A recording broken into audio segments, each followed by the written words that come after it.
जय भीम, नमो बुद्धाय साथियों। मैं लखनऊ से संघमित्रा गौतम, लक्ष्य कमांडर, भारतीय समन्वय संगठन लक्ष्य। साथियों, हम आपको 6 दिसंबर 1956 के बारे में बता रहे हैं। पिछले वीडियो में आपको बताया और आगे की घटना अब आप सुनिए। जब बाबा साहब हमारे बीच नहीं रहे, दिल्ली में मातम छा गया। बाबा साहेब की मृत्यु का समाचार पूरी दिल्ली में जंगल की आग की तरह फैल गया। भारी संख्या में लोग 26 अलीपुर रोड की ओर दौड़ पड़े और शीघ्र ही शोकाकुल पुरुषों व महिलाओं की अविरल धारा उनके बड़े से लॉन में बहने लगी। इनमें हर वर्ग, समुदाय और धर्म के लोग थे जो एक अप्रितम व्यक्ति को श्रद्धा सुमन चढ़ाने आए थे। थोड़े ही समय में बंगले के अंदर व बाहर मनुष्यों का समूह सा उमड़ पड़ा। बड़ी संख्या में दलित अनुसूचित जाति संघ का झंडा लिए, काली पट्टी बांधे, अपने दिलों में भारी रंजो गम लिए और आंखों में आंसू भरे वहां आते रहे। उन्होंने अपने दिवंगत नेता को श्रद्धांजलि अर्पित की, जिन्हें वह अपना मसीहा व ईश्वर मानते थे। शोक संतप्त महिलाएं विलाप करती अपनी छाती पीट रही थीं।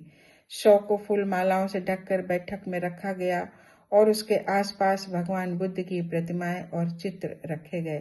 लोग उनकी परिक्रमा कर सकते थे, पर किसी को ठहरने नहीं दिया जाता था, क्योंकि उनके पीछे भीड़ का भारी दबाव होता था।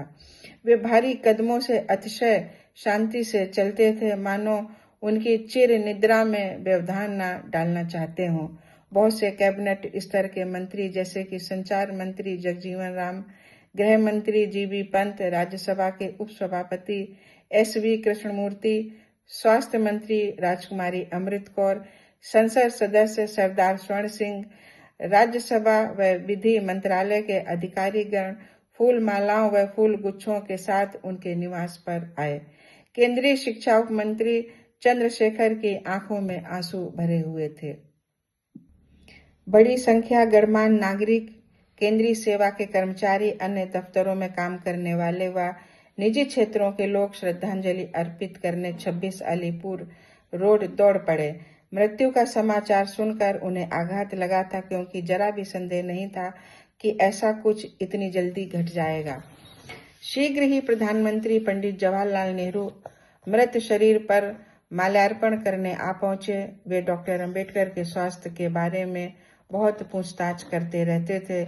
जब भी उनसे मिलते, संसद की लॉबी, किसी आयोजन या फोन पर भी वे उनका हालचाल पूछा करते थे।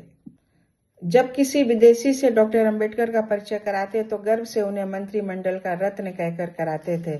उन्होंने कृपालु और चिंतित स्वर में उनकी पत्नी एस.एल. शास्त्री और एन.सी. रत्तू से उनकी मृत्यु की परिस्थितियों के बारे में और उनके सिपह सलारों, भक्तों व अनुयायियों से पूछताछ की कि अंतिम संस्कार के लिए वे लोग क्या प्रबंध चाहते हैं।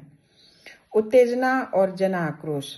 डॉक्टर अंबेडकर की अचानक और संध्यात्मक मृत्यु का विषय हर व्यक्ति की जुबान पर था। हजारों की संख्या में अपने नेता के अंतिम दर्शन हेतु वे 26 अलीपुर रोड की ओर बढ़ रहे थे।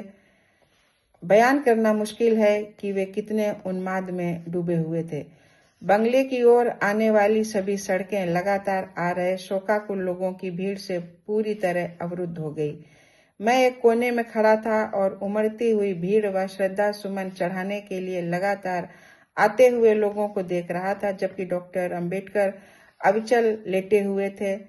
आने जाने वालों की संख्या 50,000 से कम न थी और इतने ही लोग बंगले के भीतर व बाहर सड़क पर इंतजार कर रहे थे। ये एक विशाल भीड़ थी। भीड़ उमड़े ही जा रही थी और हर क्षण बढ़ती ही जा रही थी। इसके बावजूद मुझे दिख रहा था कि उन अपार चेहरों के बीच अनगिनत आंखें मुझे ढूंढ रही हैं, मुझे घूर रही हैं। मैं अच्छी तरह कल्पना कर रहा था कि उन अनवरत बहते आंसुओं, शोक संतप्त और दुख भरी आंखों में क्या सवाल उठ रहा था, जिसका उन्हें जवाब चाहिए था। तभी अचानक भारी भीड़ में शोरगुल होने लगा। रोना, सुबकना, चीखना और नारों का शोर। मैं एक बारगी इस अचानक शोरगुल का कारण समझ नहीं पाया। कुछ समय बाद फुसफुसाहट तेज और स्पष्ट हो गई और सतह पर आ गई। तरह तरह के आरोप और अनुमान व्यक्त किए जाने लगे। कितना भी स्पष्टीकरण उन्हें संतुष्ट नहीं कर पा रहा था। वे चाहते थे कि 100 का 100 परीक्षण जरूर हो। परिस्थिति नियंत्रण के बाहर होने लगी और आक्रोश से भरे लोगों को समझाने के सारे प्रयत्न विफल होने लगे। तभी S L. Shastri, T B. Bhosle, M R. Bhardwaj तथा कुछ अन्य लोग आगे आए और मुझसे तुरंत कहा कि मैं लोगों को मृत्यु के समय की सारी परिस्थितियों का बयान कर भीड़ को शांत कर दूं। उन्होंने मुझसे कहा कि मुझ पर ही विश्वास किया जा सकता है और मेरे कहे पर लोग भरोसा कर लेंगे। वे डर रहे थे कि यदि कोई अनहोनी हुई तो वह इतिहास का एक हिस्सा बन जाएगी और एक महान व्यक्ति की पवित्र यादगार की बदनामी हो जाएगी। लोगों का आक्रोश एक चलायमान मनोदशा होती है। ये मेरे लिए गहरी दुश्चिंता के क्षण थे। मैं भीड़ के एक आक्रोशित हिस्से से संभावित मुसीबत का सही अनुमान लगा पा रहा था। लोगों को दुर्वचनों का अच्छा मौका मिल गया था। मेरी आंखों से आंसू बह रहे थे और मैं उत्सुक हो रही भीड़ को देख रहा था। बिना समय गंवाए मैंने कुछ शब्द कहे और उसका व्यापक प्रभाव पड़ा। मैंने कहा कि उनके संदेह निराधार हैं और पोस्टमार्टम करने से कुछ नहीं मिलेगा। मैं हाथ जोड़कर खड़ा था और सोहनलाल शास्त्री व टी.बी. भोसले स्थिति को बहुत होशियारी से संभाल रहे थे तथा लोगों से धैर्य न खोने की विनती कर रहे थे। इस तरह परिस्थिति को एक अशोभनीय मोड़ लेने से रोका जा सका। लोग संतुष्ट हो गए और उनका गुस्सा शांत हो गया। इसका अंत जोर जोर से बाबा साहेब अम्बेडकर अमर रहें के नारों में होने लगा। मुंबई में बाबा साहब के सहयोगियों और उनके बेटे यशवंत को मैंने सिद्धार्थ कॉलेज की पीपुल्स एजुकेशन सोसाइटी के मार्फत सूचित कर दिया था कि बाबा साहब का शव हवाई जहाज से मुंबई लाया जा रहा है और उन्हें दिल्ली भागकर आने की जरूरत नहीं है। श्रीमती सविता अम्बेडकर की योजना थी कि उन्होंने इसके लिए जोर भी डाला कि अंतिम संस्कार सारनाथ में किया जाए। डॉक्टर अम्बेडकर के सिपह सलारों व शोक संतप्त लोगों के लिए तो ये एक खबर थी। हालांकि इससे कोई सहमत नहीं हुआ और शव को मुंबई ले जाने का निर्णय लिया गया। वास्तव में ये बेकार की सोच थी, बिना सोचे समझे और एक भद्दे मजाक जैसी कि पूरे महाराष्ट्र में फैले उनके लाखों अनुयायियों, भक्तों व प्रशंसकों को उनकी अंतिम यात्रा में शामिल होने और श्रद्धांजलि देने से वंचित कर दिया जाए। मुझसे कहा गया कि मैं श्रीमती अम्बेडकर से निवेदन करूं कि वो बाबा साहब के शव को मुंबई ले जाने के लिए किराए पर हवाई जहाज लेने के लिए आवश्यक धन निकालें। जब मैंने उनसे कहा तो उन्होंने कहा उनके पास धन नहीं है और ये प्रबंध डॉक्टर अम्बेडकर के सिपह सलार स्वयं करें। इसका व्यापक विरोध हुआ। तब भारी भीड़ में से कुछ लोग अच्छी खासी रकम लेकर आगे आए। टी.बी. भोसले ने आंसू भरे नेत्रों से अपनी कार बेच देने की पेशकश की, पर इतने अल्प समय में ऐसा कर पाना संभव न हुआ। जब और धन एकत्र होने की कोई आशा न रही तब संचार मंत्री जगजीवन राम से संपर्क किया गया। उस सज्जन पुरुष ने जो भी एकत्र धन था उसी से इंडियन एयरलाइन के एक डकोटा विमान का विशेष प्रबंध कर दिया और शेष धन बाद में अदा कर देने की व्यवस्था की। फूल मालाओं से ढके हुए शव को एक ट्रक पर बने ऊंचे मंच पर रखा गया और 26 अलीपुर रोड से सफदरगंज हवाई अड्डे की ओर ले जाया गया। भारी संख्या में लोग शव यात्रा में चल रहे थे। बाबा साहब डॉक्टर अमर रहें के नारे लग रहे थे। बुद्धवाणी का पाठ हो रहा था। शव यात्रा दिल्ली के प्रमुख बाजारों से गुजरी। हजारों की संख्या में लोग दोनों ओर खड़े थे। उन्होंने सादर अपने सर झुकाए और शव पर फूल बरसाए। हवाई अड्डे पहुंचने में 5 घंटे का समय लग गया। करीब रात 9 बजे प्रधानमंत्री ने चिंतातुर होकर पूछताछ की। वे हवाई अड्डे स्वयं आना चाहते थे पर बहुत विलंब हो जाने के कारण अपने दूत के माध्यम से पुष्पमाला भेजी। हवाई अड्डे पर लोकसभा और राज्यसभा सचिवों की ओर से पुष्पमालाएं अर्पित की गईं। कुछ मंत्री, संसद सदस्यों, प्रमुख अधिवक्ताओं, विद्वानों व गणमान्य नागरिकों ने भी पुष्पमालाएं अर्पित की और एक महान विद्वान राजनीतिक को विनम्र श्रद्धांजलि दी। मूल योजना के अनुसार हवाई जहाज को उसी दिन दोपहर 1:30 बजे मुंबई सांता क्रूज हवाई अड्डे पहुंचना था, पर दिल्ली की जनता को इतनी उत्सुकता थी कि अंतिम यात्रा को मुख्य बाजारों से गुजारना पड़ा और इसमें बहुत विलंब हो गया।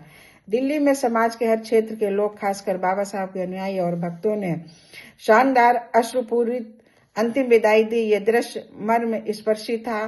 कई तो फूट फूट कर रो पड़े। महिलाएं छाती पीट पीट कर विलाप कर रही थीं। 11 लोग जो बाबा साहब के नश्वर शरीर के साथ गए थे, भिक्खु आनंद कौशल्यान, श्रीमती सविता अम्बेडकर, नानक चंद्र रत्तू, M.R. भारद्वाज, S.L. शास्त्री, पूरन चंद, T.V. भोसले, S.N. शास्त्री, तुला दास सुदामा और भंडारकर। जहाज ने रात 9:45 पर सफदरगंज हवाई अड्डे से उड़ान भरी। हवाई अड्डे पर एकत्र भीड़ का धैर्य टूट गया और वो देर तक रोती रही। हजारों कंठों से बाबा साहब अमर रहे के गगनभेदी नारे गूंज रहे थे। बौद्ध भिक्षुओं ने बौद्ध सूत्रों का पाठ किया। सांता क्रूज हवाई अड्डे पर मर्म स्पर्शी दृश्य। डॉक्टर अंबेडकर के पार्थिव शरीर को लेकर हवाई जहाज को मूलतः साय 6:30 पर सांता क्रूज मुंबई पहुंचना था। अनुयायियों और प्रशंसकों की शोकाकुल भीड़ दोपहर से ही हवाई अड्डे पर उमड़ पड़ी थी, पर जब उन्हें पता चला कि हवाई जहाज नागपुर में विलंबित है और आधी रात से पहले नहीं आ पाएगा, तो वे निराश होकर अपने घरों को लौट गए। फिर भी हजारों की संख्या में लोग रुके रहे। रात 10 बजे से सभी सड़कें मानो हवाई अड्डे की ओर ही जा रही हों। भावावेश में शोकाकुल लोगों के छोटे बड़े समूह यातायात का कोई साधन उपलब्ध न होने के कारण पैदल ही कुर्ला व सांता क्रूज स्टेशन से हवाई अड्डे की ओर चले आ रहे थे। रात 11 बजते बजते भीड़ इतनी अधिक हो गई कि पुलिस को उन्हें संभालने में कड़ी मेहनत करनी पड़ रही थी। उसमें बड़ी संख्या में महिलाएं थीं जो दिसंबर की ठंड की परवाह किए बिना अपने आदरणीय नेता के नश्वर शरीर के दर्शनों के लिए आई थीं। 200 सिपाही व 20 पुलिस अधिकारियों को वहां तैनात किया गया ताकि मुख्य प्रवेश द्वार पर यातायात विमानशाला के बीच की सड़क के कुछ भाग को घेरे में लिया जा सके। भीड़ को डाकखाने के पीछे खुले हैंगर में एकत्रित किया गया ताकि हवाई परिचालन की गतिविधियों में रुकावट पैदा न हो। लोगों में जो सबसे विनयशील थे, वे अपने दिवंगत नेता, जिसने पूरा जीवन दलितों के उत्थान में लगा दिया था, को अंतिम सम्मान देने के मामले में बहुत आगे आगे थे। उत्तरी मुंबई की सड़कों व गलियों में भीड़ हवाई जहाज अड्डे पर दिवंगत शरीर आने के बहुत पहले ही उमड़ पड़ी थी। अंतिम यात्रा में सम्मिलित होने की अभिलाषा लोगों में इतनी प्रबल थी कि यह कहना अतिशयोक्ति न होगा कि माहिम व कुर्ला से लेकर विक्टोरिया गार्डन तक के अधिसंख्य लोगों ने फुटपाथ पर प्रतीक्षा में खड़े लोगों के अलावा पूरी रात जागते हुए काट दी। शोकाकुल मुंबई। डॉक्टर अंबेडकर के मृत शरीर को लाने वाला इंडियन एयरलाइंस का डकोटा विमान सांता क्रूज हवाई अड्डे पर रात 2 बजे उतरा। भीड़ के रूप में एकत्र कई हजार लोग शोक संतप्त हो उठे और सुबकने लगे। हवाई अड्डे पर उपस्थित लोगों में अनुसूचित जाति संघ मुंबई के अध्यक्ष R.D. भंडारे, अनुसूचित जाति संघ महाराष्ट्र के अध्यक्ष Dada Saheb B.K. Gaekwad, M.D. Donde, B.C. कामले तथा अन्य लोग थे। नगर महापालिका द्वारा प्रदान की गई अर्थी पर डॉक्टर अंबेडकर के नश्वर शरीर को रखकर कोटि कोटि शोकाकुल लोगों की भीड़ शव यात्रा के रूप में सांता क्रूज हवाई अड्डे से चली और दादर स्थित डॉक्टर अंबेडकर निवास स्थान राजगृह पर प्रातः 5 बजे पहुंची। तो साथियों, आगे मिलते हैं। जय भीम।